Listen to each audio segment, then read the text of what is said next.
Welcome back to What Arty Noobs with General Disturbance. You're looking at an E25. It's the Tier 7 German premium tank destroyer located on the defending spawn of Steppes Assault under the command of Beerwalla. Well, this is the second time he's actually sent in a pair of replays featuring the E25. I think he's enjoying Cockroach at the moment. He's getting a lot of fun out of it. Now on this this particular map, in this particular game mode, it actually defends or helps to defend the corner by going up onto this ridge line and swatting any tank that comes down the line. You could go as far over to the far east as possible, but you are taking a risk because then the enemy might get easy shots on you. He spotted that T52, but he didn't get spotted in return. And that just goes to show how good the camo is on the E25. You go around into the T52 as well. And remember, that tank, that light tank actually has very good camo. Well, he's being trolled now because the Cromwells come up with him and he's trying to use the same spot. Okay, the Jackson looks like he got tracked, but he's taking rounds now. And remember, a 75mm gun capable of 135 alpha and a wicked fire rate of just about every 2 seconds. And there goes the Jackson. In fact, it's the SU-100 who got the kill. Okay, we've got another enemy. Didn't pen that one. I'm trying to get another one in there. It's the Easy 8. Oh, we got that one in, and he tracked him. Took a track round in the tracks from the steel Waffenträger. He needs to pull back because if the steer can get one in, he can get a second one in to do more damage. And remember, that guy's got an 88mm gun. Okay, he's now trying to get shots on the T52. Super Chaffee trying to come in by the trench. Okay, it looks like the enemies established themselves over in that corner. There's not a lot we can do about that for the moment. We can just use these heights to take out the T52. Then we might be able to go straight up the centre line. The T52 is doing that right now, our T52, and he's accompanied by the Hellcat and one of our platoon mates. And there's the steel Waffenträger, who's made a catastrophically bad decision, and he's out the game. Yeah, you don't try and... That tank's got no armour, and it's also relatively slow. You fight that one from the back. Oh, good shot on the T52. Got one round in. Oh, slides off the rock. Okay, now go straight up the centre with the rest of the team, and then you can come back behind the enemy from a different direction. That T28's trying to line up a shot, but now he's unspotted. You can see the enemy T52's retreated back. He's trying to spot our guys as they go up the centre. We've got another view on that T28 HTC, but I think he'd be much better off going straight up the centre and then pulling around to come back behind the enemy. Okay, he's decided to hold this corner. And he did get an accurate shot there, and again, straight through the machine gun ports. The T52 keeps popping up to have a look, but apparently he's just not spotting Beerwalla at all. But that T78 is, well, no, he's going to be difficult to hit, and with the dispersion you'll probably miss him. T52, yes, he gets him this time. One shot, misses out the kill. Come on, you can do it. Wait for him to pop up again. It won't take him long. Now this is a bit risky. He's moving forward. Okay, can he get this one in? Yes, he can. Nice kill. That's his first kill of the game. There are 4 tanks up on the enemy now, and it looks like our heavies are engaging their heavies over in the northwest corner of the map. But what's going to be fun is when he gets to the end here, he can either turn left and go after that T78, take him out from behind, or he can turn around and go south and try and finish off the enemy tanks that went south. There won't be many of them left. Oh, they found the Arty. Lorraine 15550. 155mm gun, 2 shots to kill, and he gets it. Second kill. He's already racked up just under 2k of damage, so he's going to have an impressive score at the end of the game. He's coming up on a T78, remember, 90mm gun. 1 in, 2, come on, keep him up, and kill shot. Well, it's not really a kill shot actually, I think it's more 2 shots to kill, but if he was lucky and got 1 high roll, he might be able to take him out. This is interesting. Now he's going to occupy the position you normally defend this cap area from. He was spotted though, and he takes out the KV2, so that's his 3rd kill. Oh, and he gets a big hit into the IS-2M, but he is taking rounds from an unseen T-3485M who's up in the bushes. Yeah, I think you need to fire a few rounds up there, although you are running short of arm and piercing now. He's trying to hit the T-34, that one didn't hit it. Okay, everyone's focusing in on that area now. That's the last guy in the game, and it looks like he's trying to victimize us because Beerwalla's got 3 kills. So wait till the rest of your teammates find him, put 1 round into him, then finish him off. I know it might be being selfish, but oh, he's going to try and zap him with as much as he can. And he takes the kill shot to win the game. So first game worked out very successfully, although he did take a couple of rounds from that 85mm. Here's the end of battle results, and that was an ace tanker game for Beerwalla in the E25, the Entwicklung 25.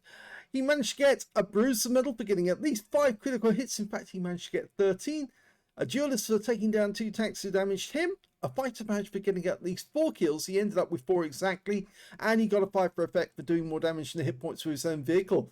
He hit so many of the enemy in that game, he actually ended up with Confederate, as well as getting the high caliber for dealing the most damage in the game, at least 20% of the enemy hit pool. Very well played. Let's have a look at team score.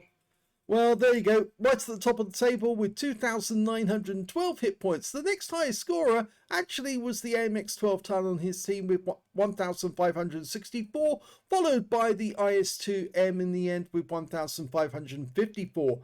When it came to kills, he had the highest number of those with 4. 2 kills went to the AMX-12 ton, the Cromwell, and the ATA. Remember, it was Cromwell who was kind of abusing him on that heights when he wanted that position to fire from. And the T-78 on the enemy team also took 2 kills. And when it came to base XP, yep, he's got that one as well. So he's got the top in all 3 columns. 1,400 went to Beerwalla. Good score, ace tanker. 765 went to the M6 and the T-52 762.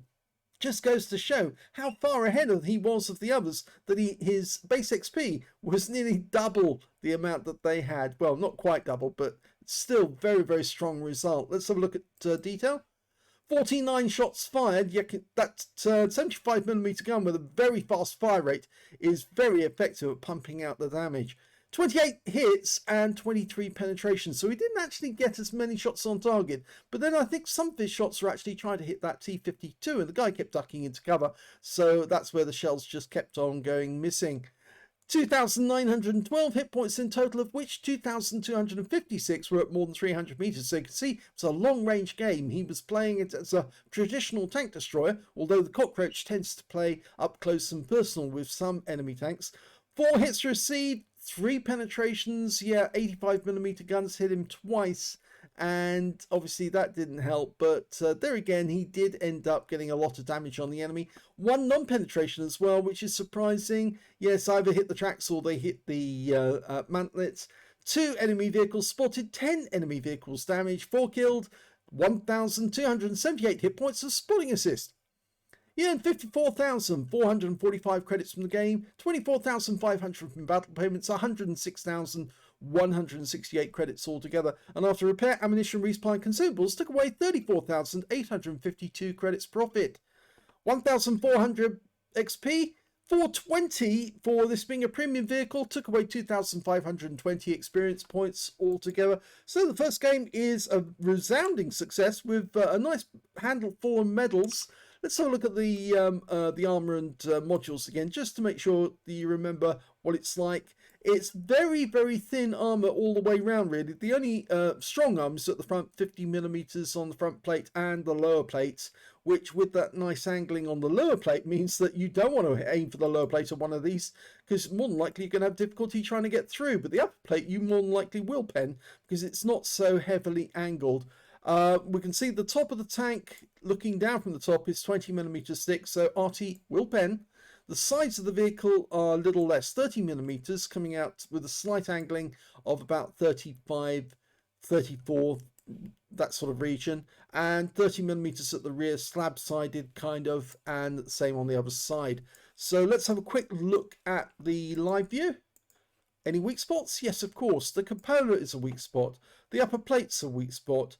Don't aim for the mantlet, because of course you more than likely will not get through that. I think one of the rounds did actually clip that part, and that's why it didn't pen. But the other two rounds actually did aim for the top of the body. In fact, it looked to me like the gunner, the T-3485, was actually aiming for the weak spot. He was trying to get his shell through the viewport for the driver, which is just there. And it's only 50mm thick there with 71 overall. So yes, it looks like he knew where to hit these things to get the most effect. Obviously, because it's a tank destroyer, it's got a fixed gun, narrow arc forward, 24 degrees overall, 12 either side. So angling this vehicle is not an option really, because you can't turn the gun to face the enemies when you're angled. So you really need to keep your face on to the enemy to actually get the best effect. Let's have a look at modules. Okay, well, we do see the module map here, and you can see driver up front with the gunner directly behind him. He's got a little periscope whilst the driver's actually got the viewport, and that's the weak spot. The ammo rack is right next door to him, on both sides of him. In fact, you can see, if you can put around through the sides, remember that's relatively thin armor, 35mm with the angling. You should be able to get an ammo rack from that side. You've got the fuel tank either side of the main engine and the transmission. No ammo rack this side, but it's got the radio, and of course the tank commander's on that side of the vehicle. So the loader's sitting behind the gunner as well, shoveling those shells in. And of course this area here is the ready rack, so that's where he's taking the shells out of. This is the long-term store, so he's going to be feeding those shells directly into the breech as fast as he can, one every 2 seconds. And considering how big these 75mm shells is, he'd need to be virtually superhuman to slam those shells in really quickly to get one off every 2 seconds. But I suppose if they've lined them up correctly, it shouldn't be too much of a problem, because he probably just turns, picks up a shell, pivots and slams it into the breech, and then the gunner goes and fires it. So that's where all the modules are. Try not to hit the tracks, because yeah, that will act as spaced armor, or at least it'll act as armor to stop the shells going through. So you just want to aim either for the viewport on the driver or to the sides of the vehicle on the top part, because that's where you're most likely to hit at least one module, probably several. Okay, this double replay, so let's get on with the second battle right away. The second replay is on the north spawn of Ruinberg Encounter. Game on.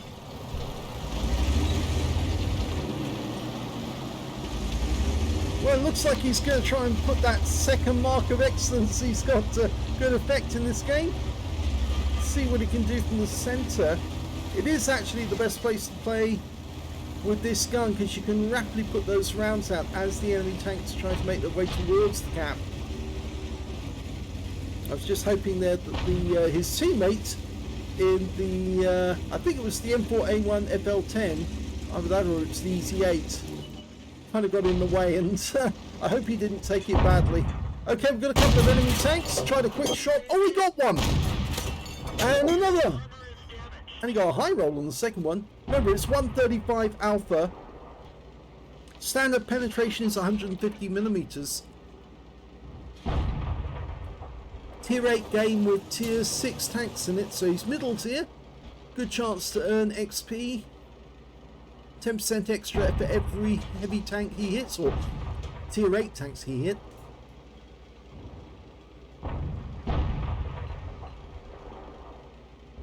We're staying here for the moment because obviously we want to get sights on the enemy, and there's a KV2. Let's have a look. Thank you very much. We'll have that. Easy hits. Yeah. And an SP1C.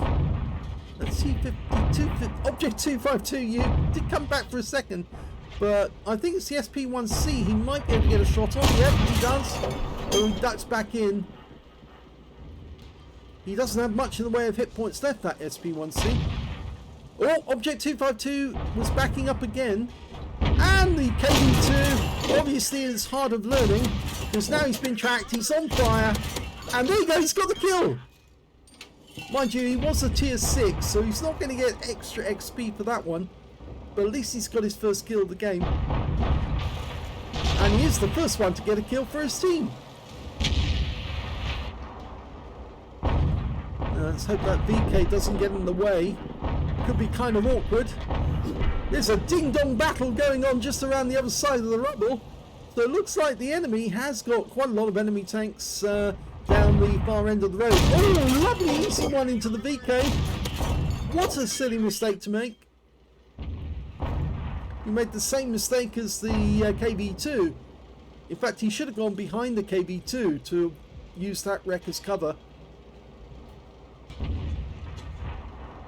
Just hope this 252 backs up enough so we can get a shot at him. Doesn't appear to have any outline at the moment.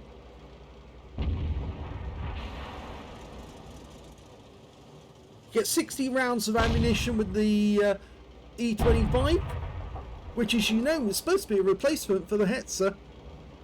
6 designs which were much easier to build than any of the other tanks they'd had up until now.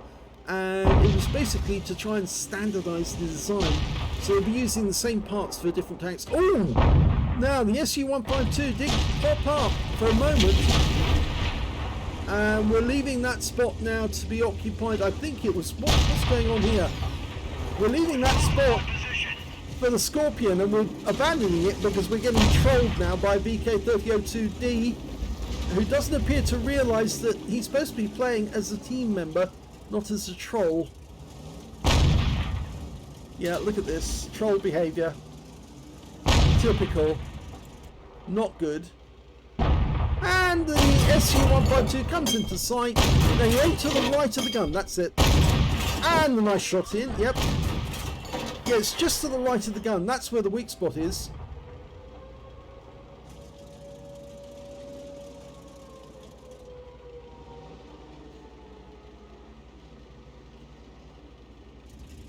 Super Hellcat's actually being quite useful as a lookout. Okay, Type 59 just across the road.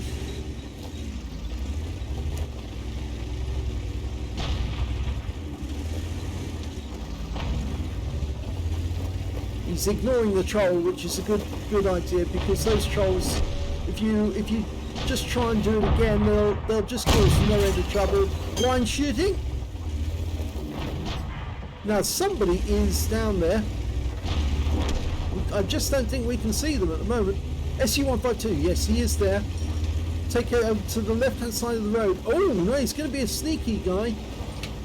Looks like the M4 FL10 is actually going to try and shoot that Type 59 in the rear or the sides. We got a shot. Thank you very much.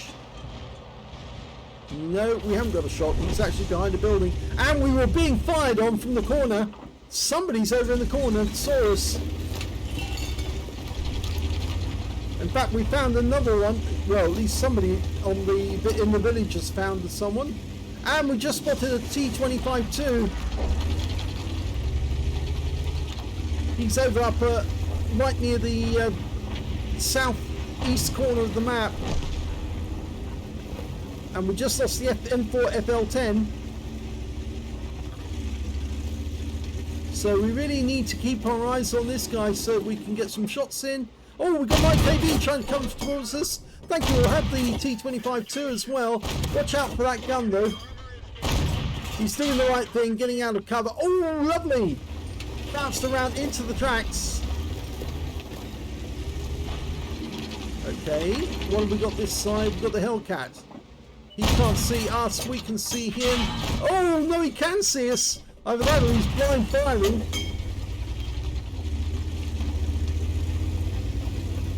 There's the Hellcat again. He's trying to be sneaky, and he's out the game. So that's 3 kills now for Beerwalla. He could get a shot there up on the chappie. He just saw that. As he was moving away, he suddenly realised, yeah, I could probably get that chappie. In fact, the enemy seems to be recovering, because they're now 1 up on us. Their best player at the moment is their SU-101. 3 kills. At the moment, we're going to try and come up behind him, if we can. Or are we? There we go. That overcorrection on the gun. Yes, he gets 1 in. Go for the kill. Yes! Their best player's down. So no more kills for him. Now there's the Skoda T25 somewhere up here. We've still got plenty of AP, so we can make this a cheap round.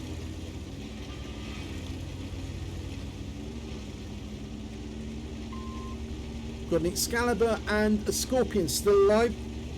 The enemy's only got 2. The T25-2, but we know he's badly damaged. We've got a couple of shots into him. And the Skoda T25, now we don't know the state of his health, but he could be fairly healthy.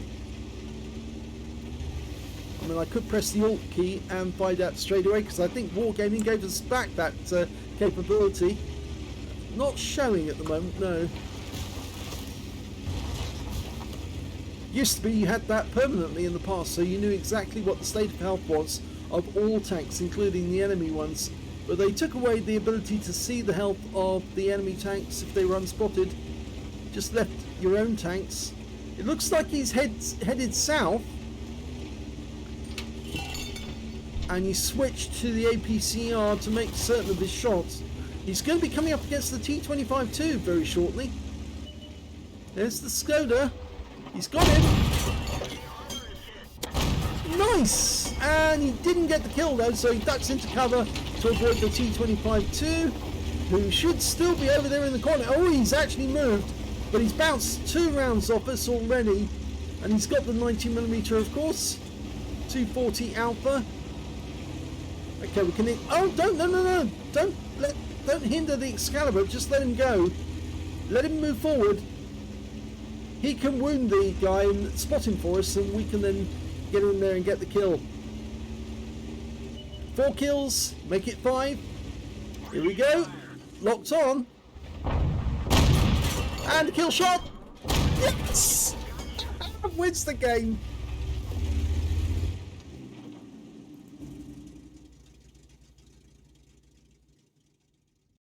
Here's the end of battle stats, and that was a first-class tanker for Beerwalla in the E25. He managed to get a bruise medal for getting at least 5 critical hits. In fact, he got 12, and he got an arsonist. He set light on one of the enemy and watched them burn up. I think it was the KV-2 actually that burned up. He got that lucky shot in, set him alight, and then pumped a couple of rounds in while he was still on fire, and he finally went. He got a duelist for taking down 2 tanks who damaged him, a fighter badge for getting at least 4 kills. He ended up with 5, 1/3 of the enemy team, and 1 short of getting a top gun, as well as a fire for effect for doing more damage than hit points to his own vehicle. Didn't get the high caliber, but I think you'll understand why.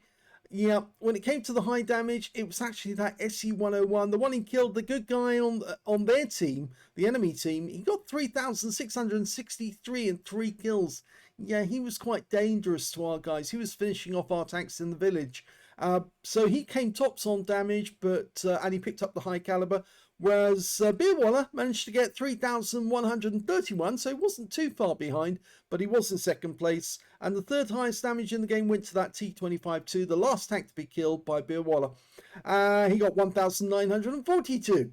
When it came to kills, though, Beerwalla got the highest amount with 5. 3 kills went to the Scorpion, the Type 59, and the SU-101. And when it came to base XP, Beerwalla got that one as well. 1,248 went to him. He's the only player to get over 1,000. 780 went to the M4A1 FL10. And 760 went to the Super Hellcat, who was doing a fair bit of spotting further down the road. Yes, you can see that 1,022 spotting for our teammates who are up in the village shooting down towards the cap area. I think in the end both teams forgot about the cap and they were more interested in blasting each other out of existence. Well done to that M4A1 FL10. I didn't see him killed, but obviously he was very keen to get that T59, the Type 59 run, and unfortunately he fell prey to the T25-2.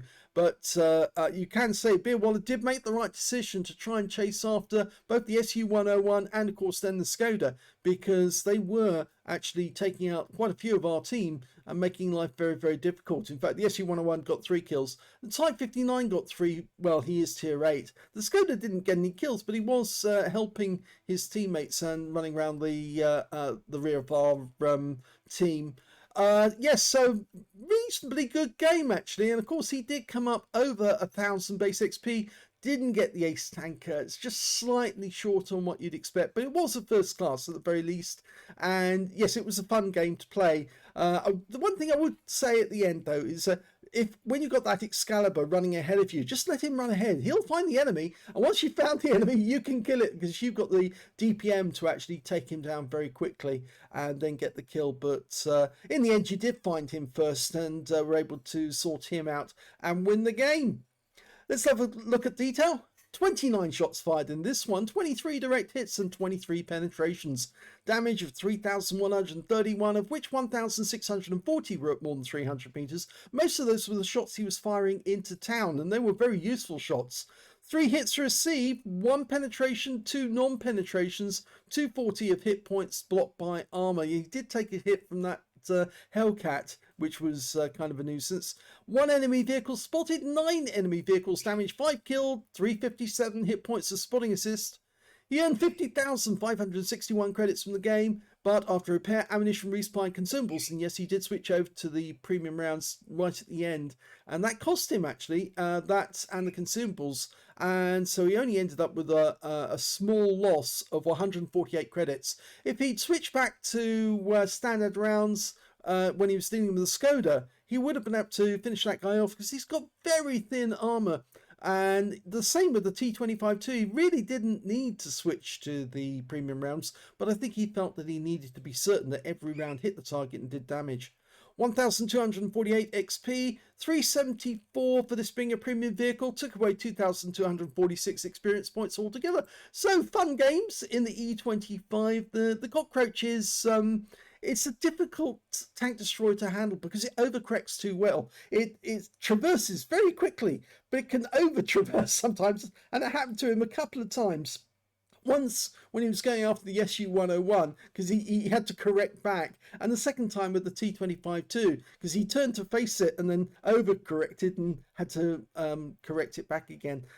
So yes, it's one of those tank destroyers that you have to get used to how quickly it turns, because it's a fast mover, and of course that's why they call it the Cockroach, because it scurries around the battlefield at maximum speed and very difficult to pin down. I hope you enjoyed both those replays. If you did, please give this video a like, do subscribe to our channel, leave a little comment down below because it feeds the algorithm, and thank you for watching.